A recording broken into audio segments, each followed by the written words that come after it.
बिहार के शिक्षा मंत्री विजय कुमार चौधरी का बड़ा ऐलान। बिहार के नियोजित शिक्षकों के तबादले का नियमावली में होगा संशोधन। बिहार में शिक्षक अभ्यर्थियों की बहाली को लेकर शिक्षा विभाग मुस्तैद। बिहार में पंचायत चुनाव कराने को लेकर राज्य निर्वाचन आयोग की तैयारी शुरू। शक्ति 6 लाख पीएम आवास लाभार्थियों को मिलेगा नोटिस। एनआईए ने दरभंगा में शुरू की जांच। ट्विटर ने रविशंकर प्रसाद और थरूर का खाता किया बंद। मुख्य सचिव त्रिपुरारी शरण को सेवा विस्तार। 80% लोगों को बिना पूर्व पंजीकरण टीका लगा। इधर मिथिला के मखान का अब अमेरिका में बजेगा डंका। स्कूलों की खिड़की दरवाजे चुराने वालों पर अब होगी सख्ती से कार्रवाई। एसटीडी पास सभी को मिलेगी नौकरी। बिहार के शिक्षा मंत्री का बड़ा ऐलान। ग्रामीण इलाकों में इस वर्ष 500 नए बस पड़ाव बनेंगे। 23 जिलों में संक्रमण दर 0.2% से नीचे पहुंचा। 2 नियोजन शेड्यूल से बढ़ेगी अभ्यर्थियों की परेशानी। आपराधिक मामला छुपाने पर विधायक को नोटिस। चीनी मिल कर्मियों का जल्द बकाया भुगतान हो अघनु। नमस्कार, आप इस समय देख रहे हैं मगध संवाद और मैं आपके साथ हूं सुनील बॉबी। मगध संवाद के खास कार्यक्रम सुबह सवेरे में आप तमाम व्यूअर्स का स्वागत है। सुबह सवेरे में हम खबरों को लेते हैं अखबारों के पन्नों से। अखबारों में क्या छपा है और क्या आपको जानना जरूरी है। खबरों को शुरू करने से पहले आपसे निवेदन है कि चैनल को सब्सक्राइब नहीं किए तो चैनल को सब्सक्राइब कर लें और वीडियो पसंद आए तो लाइक जरूर करेंगे। मगध संवाद आपके लिए खास खबरों को चुनकर इस तरह से लेकर आते रहता है। बिहार के शिक्षा मंत्री विजय कुमार चौधरी का बड़ा ऐलान शिक्षक अभ्यर्थियों को लेकर हुआ है। एसटीडी पास सभी को मिलेगी नौकरी। एसटीडी के में सफल सभी अभ्यर्थियों को नौकरी मिलेगी। नियुक्ति नियमावली में होगी नियमानुसार होगी। यह आश्वासन शिक्षा मंत्री विजय कुमार चौधरी ने एआईएसएफ के 5 सदस्यीय प्रतिनिधिमंडल को दी। यानी कि सभी को पंचायत स्तर, प्रखंड स्तर, जिला स्तर में बहाली को लेकर शिक्षक अभ्यर्थियों को बहाली करने की बात बिहार के शिक्षा मंत्री विजय कुमार चौधरी ने की है। आश्वासन दिया है कि आपके साथ नाइंसाफी नहीं होगा, इंसाफ होगा। अब देखना यह होगा कि बिहार के शिक्षा मंत्री कितने वादे के पक्के निकलते हैं या फिर वादा टाएं फिर से साबित होता है। इधर बिहार के नियोजित शिक्षकों के तबादला को लेकर इस समय चर्चा का विषय बना हुआ है। आखिर बिहार के शिक्षकों का तबादला कैसे होगा? जिस प्रकार से नियमावली बनाई गई है उसमें ऐसा लगता है कि कुछ ही शिक्षकों की तबादला हो पाएगा। महिला और दिव्यांग शिक्षकों का तबादला की बात अभी हो रही है और पुरुष शिक्षकों के तबादला सामान्य ढंग से यानी कि आपसी सहयोग से होगा। तो ऐसी कई नियम उसमें बनाए गए हैं जिसमें शिक्षकों की तबादला संभव नहीं है। जिस प्रकार से निगरानी में जिसकी जांच चल रही है वे आवेदन नहीं कर सकते हैं, वैसे शिक्षक जो अप्रशिक्षित हैं वो भी आवेदन नहीं कर सकते हैं। दूसरी बड़ी खामियां यह भी है और शिक्षक संघों ने भी मांग किया है इसमें सुधार को लेकर कि दिव्यांग कोटि से बहाल शिक्षकों के ट्रांसफर की बातें की गई है। यानी दिव्यांगों को तो छूट दिया गया है, लेकिन वैसे दिव्यांग जो उस कोटि में बहाल हुए लेकिन सेवा काल में जो दिव्यांग हुए उनकी बहाली की उसमें चर्चा नहीं की गई है। उनको भी शामिल करने की मांग शिक्षकों ने और शिक्षक संघों ने किया है। अब देखना यह होगा कि इसमें संशोधन होता है या फिर नहीं होता है। दूसरी ओर बिहार पंचायत चुनाव को लेकर राज्य निर्वाचन आयोग के द्वारा तैयारियां शुरू कर दी गई है। यानी कि नवंबर महीने तक चुनाव कराने की प्लानिंग है। अब जब तक अधिसूचना जारी नहीं होता है तब तक आधिकारिक तौर पर इसको हम नहीं कर सकते हैं। फिलहाल पंचायत प्रतिनिधि अब चुनावों की तैयारी शुरू कर दी है और राज्य निर्वाचन आयोग के द्वारा भी तैयारियां शुरू हो चुकी है। और इधर पंचायत में चुनाव लड़ने वाले प्रतिनिधि भी अब मतदाताओं से संपर्क करना शुरू कर चुके हैं। इधर बिहार के शिक्षकों को 15% वेतन वृद्धि का मामला भी अब उठने लगा है। विभिन्न शिक्षक संगठनों ने शिक्षा मंत्री, शिक्षा विभाग, मुख्यमंत्री से मांग किया गया है कि 15% वेतन वृद्धि की जो आपने घोषणा की थी उसको शीघ्र शिक्षकों को लाभ देने का कार्य किया जाए। इधर बिहार में शिक्षकों के निगरानी द्वारा जांच को लेकर यह खास चर्चा का विषय बना है। कई राजनीतिक दल इसको मुद्दा बनाए हैं और इसको उठा रहे हैं। क्योंकि कई बार फोल्डर फाइल शिक्षकों के द्वारा जमा किया गया, आखिर वह फोल्डर फाइल गया कहाँ? शिक्षकों ने भी मांग किया गया कि इसकी जांच होनी चाहिए। इधर मिथिला की बात कर ले तो मिथिला के मखान का अब अमेरिका में बजेगा डंका।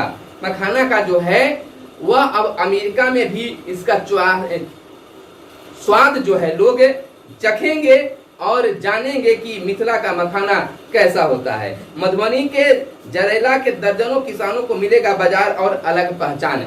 किसानों को मेहनत का अगर फल मिले तो भारत को विकास करते देर नहीं लगेगा। जितना किसान पूंजी लगाते हैं उससे ज्यादा नहीं मिल पाता है तो किसान निराश हो जाते हैं। कई बार बाढ़ की मार, मौसम की मार, और तब जाके कहीं फसल बचता है उसमें भी अगर उनकी उपज की सही कीमत नहीं मिले तो किसानों के लिए दुख की बात होता है। इधर बात कर ले स्कूलों की।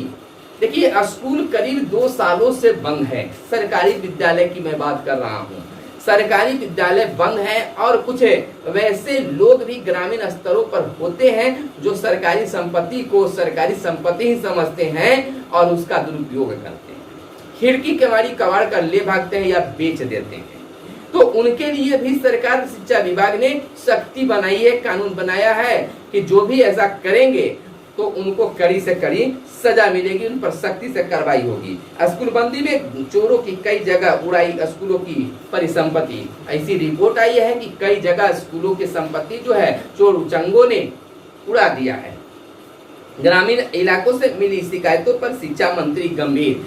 इसे जब ग्रामीण क्षेत्रों से इस प्रकार की शिकायत मिली है तो बिहार के शिक्षा मंत्री सख्त हुए हैं और कार्रवाई करने के लिए पहल करना शुरू कर दिए हैं। सूबे में गरज के साथ 3 दिनों तक बारिश के आसार। मौसम लगातार बदल रहा है। मानसून आने से पहले भी बारिश हुई, लगातार मानसून आने के बाद भी हो रहा है। अब सूबे में लगातार 3 दिनों तक गरज के साथ बारिश होने की बात की जा रही है और वज्रपात की संभावना जताई जा रही है। स्थानीय प्रभावों से अलग अलग इलाकों में हुई बारिश।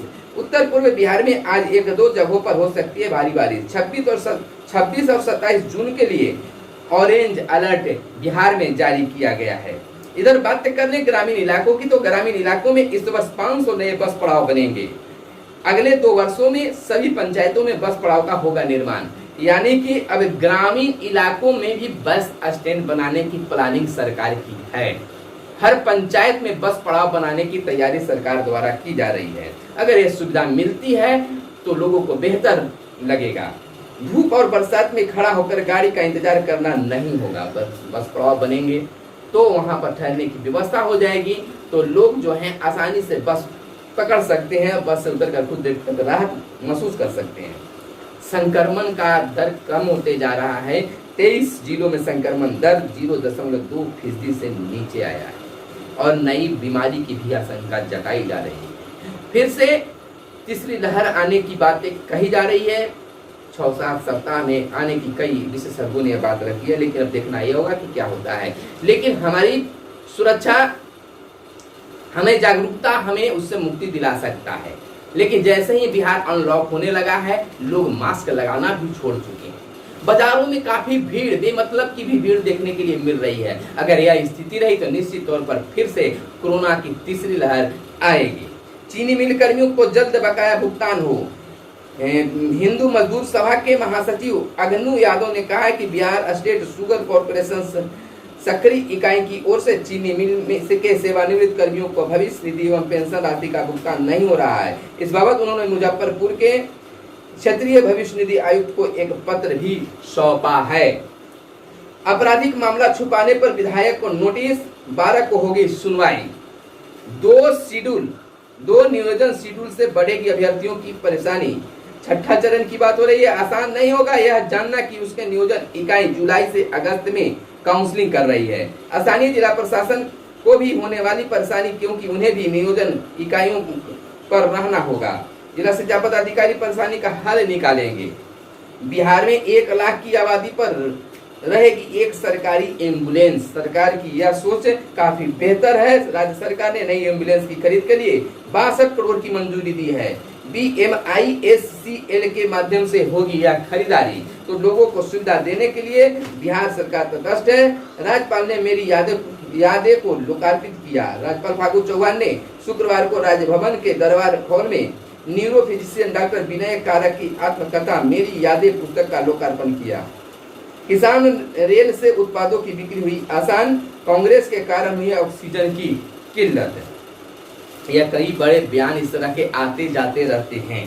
नेताओं के द्वारा इस तरह का बयान देकर एक फिर से सरगर्मी तेज करने की काम हो जाती है। इधर पैसा लेकर आवास नहीं बनाने वालों को काम पूरा करने का एक मौका मिलेगा। 6 लाख पीएम आवास लाभार्थियों को मिलेगा नोटिस। सख्ती बताई जा रही है, सख्ती जताई जा रही है। प्रधानमंत्री आवास योजना ग्रामीण के अंतर्गत राज्य में 6 लाख से अधिक मकान का निर्माण अधूरा है। आखिर पैसा निकासी हो चुकी है तो अधूरा क्यों है, इस पर जांच होगी और सख्ती से कार्रवाई होगी।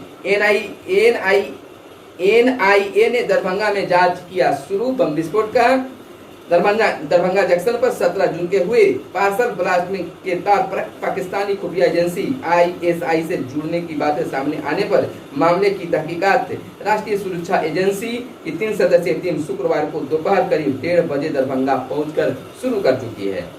ट्विटर ने रविशंकर और थरूर का खाता बंद रखा। सरकार ने तनातनी के बीच शुक्रवार को ट्विटर ने सूचना एवं प्रौद्योगिकी मंत्री रविशंकर प्रसाद का खाता बंद कर दिया। कारण बताया कि उन्होंने अमेरिका के डिजिटल मिलेनियम कॉपीराइट कानून का उल्लंघन किया है। हालांकि 1 घंटे के बाद चेतावनी देकर फिर से अकाउंट चालू कर दिया गया। इसी प्रकार कांग्रेस नेता एवं आईटी मंत्रालय से समृद्ध संसदीय समिति के अध्यक्ष शशि थरूर का खाता भी बंद किया और फिलहाल बहाल किया गया। इधर से रविशंकर प्रसाद को इस पर बयान आया। रविशंकर प्रसाद की ओर से यह झल्लाहट सामने आई है ट्विटर की। जब कार्रवाई हो रही है वो सत्य में है तो यह झल्लाहट भरी उसकी कार्रवाई है। 80% लोगों को बिना पूर्व पंजीयन टीका लगा है। तो यह थी आज की कई बड़ी खबरें जो आपको जानना बहुत जरूरी था। विशेष खबरों के लिए हमारे साथ बने रहें। हम आपको हर खबरों से कराते रहेंगे अपडेट, चाहे वह शिक्षा समाचार हो, पंचायत चुनाव हो, राजनीतिक हो या वैकेंसी न्यूज हो। तमाम खबरों को आपके लिए चुनकर हम प्रतिदिन आपके लिए वीडियो लेकर आते रहते हैं। और अब तक आपने चैनल को सब्सक्राइब नहीं किया तो चैनल को सब्सक्राइब कर लें। धन्यवाद। जय हिंद, जय भारत, वंदे मातरम।